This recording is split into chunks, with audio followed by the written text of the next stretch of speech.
Alright guys, we're going to be talking about blood priming a circuit in this episode. The first thing we need is an order put in by the physician. That's going to get us our drugs that are needed to prime the circuit, as well as our blood products required to prime the circuit. The first drug we're going to get is going to be the Solu-Medrol. That's going to be a 10 milligram per kilo dose. That's going to be administered an hour prior to the circuit change. We'll also need heparin, 200 units per unit of PRBC, sodium bicarb, 10 MEQs per unit of PRBC, calcium chloride, 300 milligrams per unit of PRBCs, and 2 units of packed red blood cells, and 240 mils of FFP. We're going to spike those with dispensing pens and add our prime drugs. First, 200 units of heparin,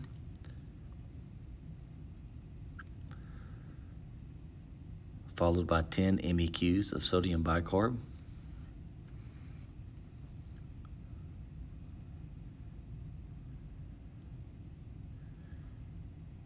and now 120 mils of FFP.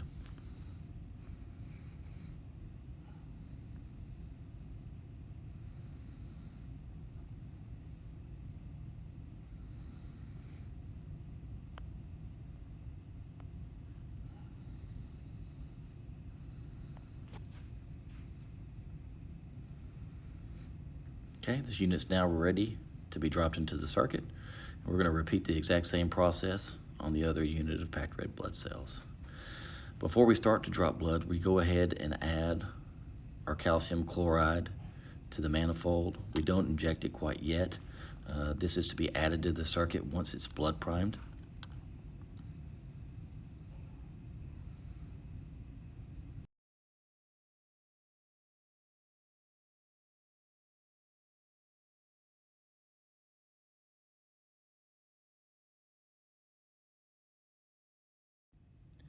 This unit is now ready to prime the circuit.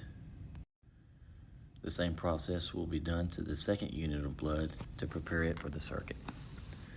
Prior to dropping blood, we place the calcium chloride on the manifold. The calcium chloride is not added to the blood, rather it's added to the circuit after the circuit is blood primed and circulating.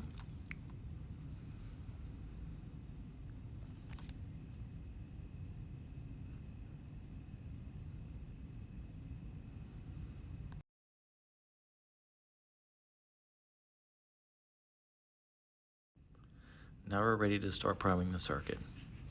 First, we place a clamp between the two prime lines to separate the two.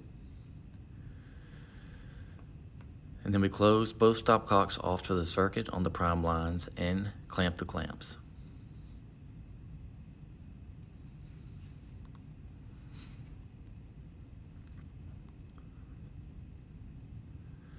Another clamp is now placed above the filter to prevent any of the plasma light leaking out once the filter is removed.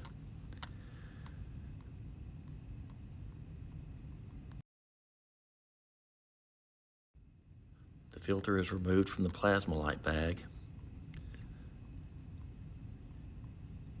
and the unit of packed red blood cells with additives is spiked and ready to be circulated.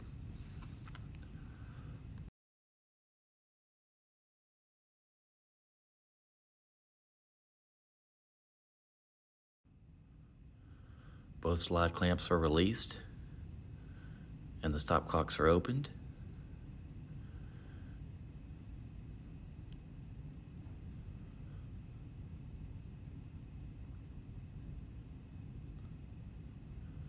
RPMs are increased and the circuit is now blood priming.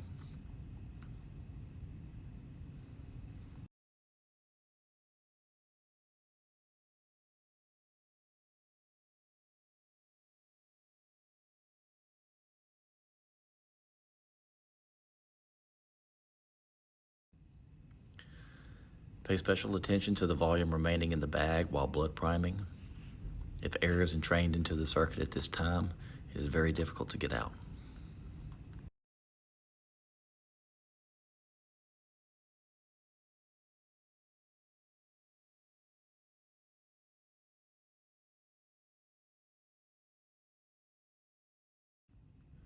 Okay. Once the first unit is primed, Remove it from the circuit and spike the second unit, crack red blood cells with additives. That might slip out, so careful with it. Very worried about that, actually. Open the slide clamp and the stopcocks and continue priming with the second unit of crack red blood cells.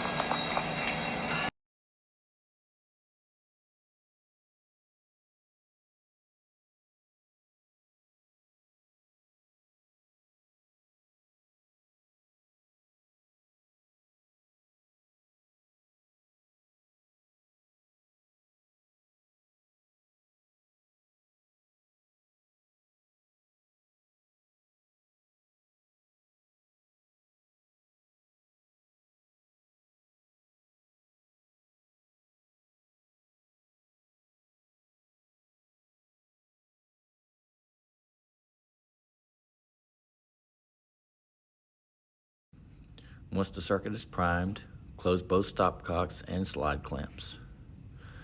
Open the clamp between the two prime lines and allow the blood to recirculate in the circuit. Add the calcium chloride at the manifold while the blood is circulating.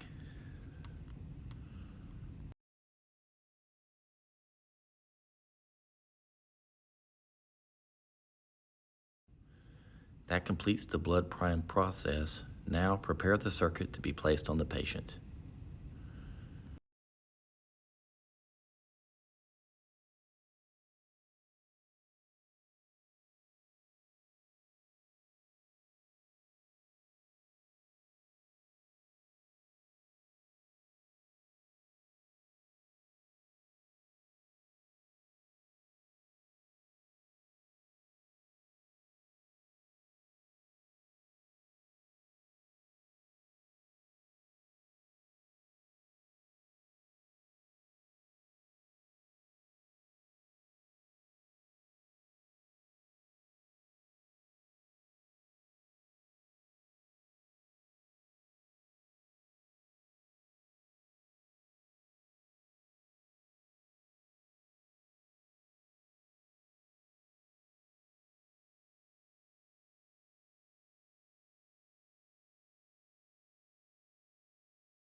First, zero the transducers one by one. Start by turning the stopcock off to the circuit, selecting the menu button from the transduced pressure to be set. Select zero calibration and turn the knob until the value reads 0. Press the menu button again to close the menu. Turn the stopcock off. Clean the hub of the stopcock and replace the syringe. Repeat this process for all 3 transduced pressures.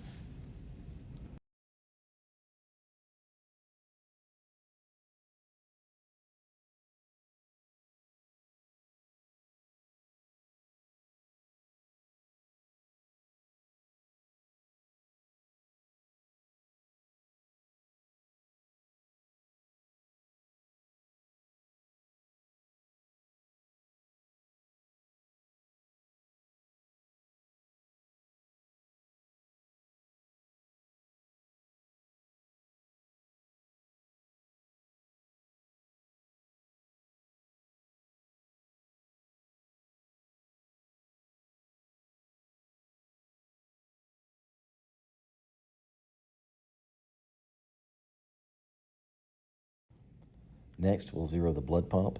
Start by opening the menu on the Sorin Revolution.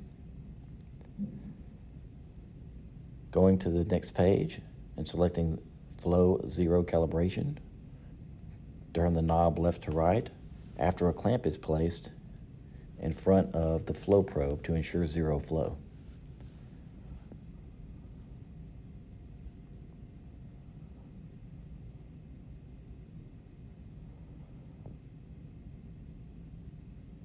Once the flow is zeroed, release the clamp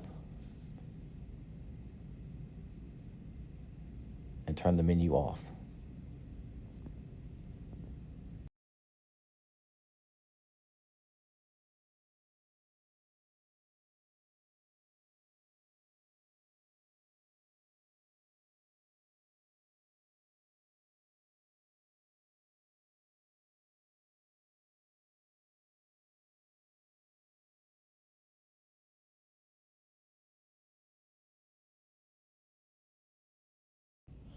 Ensure the heater is powered on and is circulating at the appropriate temperature.